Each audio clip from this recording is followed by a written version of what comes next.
Hello everyone! Welcome back to my YouTube channel. For today's video guys, may isi-share ako sa inyo na itong video na to ay napakalaking mapupulutan ng aral. Lalo na sa mga first timer natin na gustong mag-abroad, ay panoorin po natin ito. Sigurado ay nakita nyo na to, pero ito talaga ay napakalaking mapupulutan natin ng aral. Kasi hindi po siya Pilipina, siya ibang lahi. Sigurado na nakikita nyo na siya.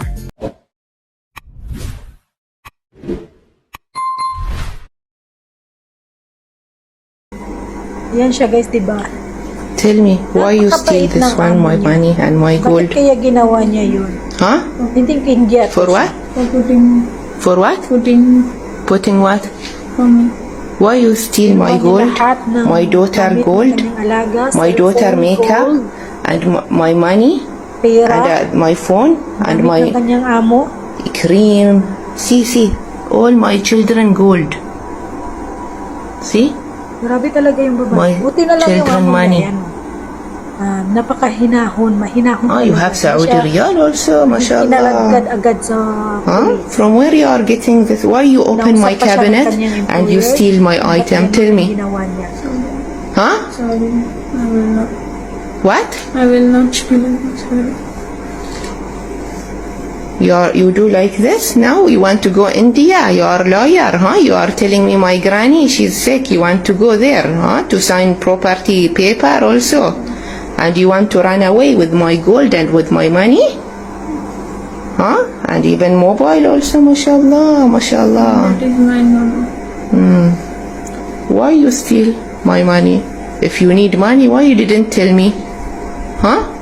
Sorry, Why you open my cabinet and you steal my money, my gold? sorry, Huh? sorry. Kaya yun guys, yung kung ano tayo kahirap sa Pilipinas, huwag tayong gumawa ng masama, lalo na't mabait yung ating employer. Kung may makita man kayong bagay or something sa kwarto ni amo, kasi ganito talaga yung mga amo. Kung lalo na first timer ka, maglalagay talaga yan sila ng kahit ano, pera, alahas, kahit ano dyan na kung ikaw ba ay mapagkatiwalaan ni employer mo. Kaya yan talaga yung ginagawa guys. Kahit ano tayo kahirap sa Pilipinas, wag na wag talaga nating kunin yung hindi sa atin. Yung lalo na yung tinatapon ni employer natin. Siyempre tayong mga Pilipino, gusto natin kunin. Kayo mga first timer, ito yung gagawin ninyo. Kung itatapon ni amo mo, ipatapon niya yung mga something na kung ano man yan. Kahit sa ano natin ay sayang, kaya magagamit pa. Pero kung ayaw ninyong mapagbintangan, itatapon nyo kung ipatapon talaga ni amo. Wag na wag ninyong kukunin. Kasi iba yan sila guys. Iba talaga yung mga Arab kasi makalimutin po yan sila. Kaya kung meron silang ipatapon, itapon nyo na lang para iwas po tayo sa problema. Kung may ibibigay man sila, magpa-secret ka, record mo yung boses nila. Kasi magte-thank you ka, ganun. Kasi para iwas po talaga. Pero wag na wag nyo talagang kukunin. No? Kasi para iwas talaga tayo, maiwasan nating mabintangan tayo ng amo natin na mapagbintangan tayo ng amo natin. Kasi sila guys, lalo na medyo masama yung ugali, ganun talaga yung ginagawa ng mga employer. Naglalagay yan sila sa ilalim ng kama, ilalim ng bed, pira man yan, or alahas. Ibabalik nyo guys. Wag na wag nyong walain yung tiwala ng inyong employer. Kasi once na mawala na yung tiwala nila, hindi na yan makukuha mo ulit. Hindi mo na yan makukuha. Talagang ganyan talaga yung ibang amo. Pero may iba namang amo na nag-ano lang sila ng CCTV camera sa bahay nila.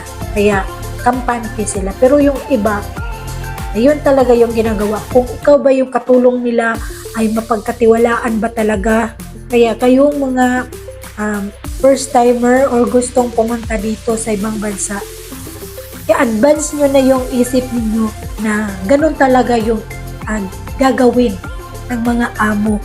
Kaya wag na wag kayong mangingialam sa hindi sa inyo para hindi kayo magka-problema. Kasi dito, buti kung makatagpo ka ng amo na kausapin ka lang, or hindi yung pag makuha mo, diretso ka saktan or ipakaladkad ka agad ng pulis. Kaya napakaswerte nung ano na yon, kasi mahinahon talaga yung employer niya. Dahil kinausap mo na siya, then hindi siya nakasagot.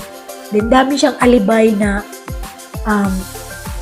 kailangan siyang umuwi kasi yung grandmother daw niya nagkasakit, then may papers na kailangan. Kaya wag na wag natin gayahin guys. Kahit gaano tayo kahirap sa Pilipinas, isipin natin na makukuha natin yun, pagtatrabahuan natin yung ganong bagay.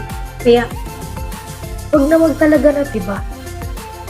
Advance na lang natin yung isip natin na masama yung gawain na ganun.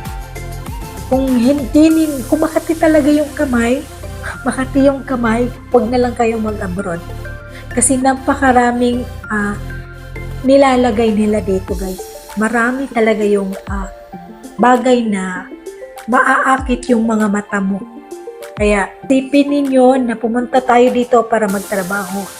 Isipin ninyo na hindi pagnanakaw yung pupuntahan natin dito guys.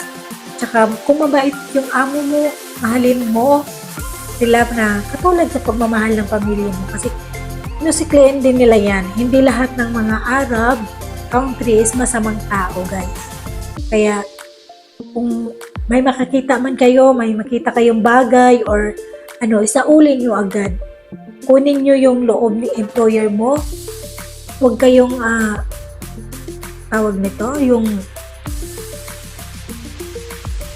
kailangan talaga yung honest tayo sa employer natin guys. Kasi sila yung nagbibigay ng sahod natin. Kaya honest tayo. Huwag tayong mangingialam sa hindi natin gamit.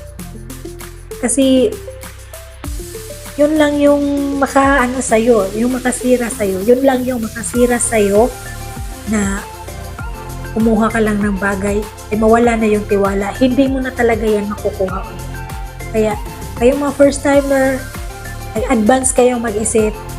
Then huwag kayong basta-basta manguha ng gamit ng mga amo. Kasi kahit kunting bagay lang yan, ay pagtingin nila sa'yo is malaki na yan. Mangingialam ka na, magnanakaw ka na. Kaya ingat po tayong lahat.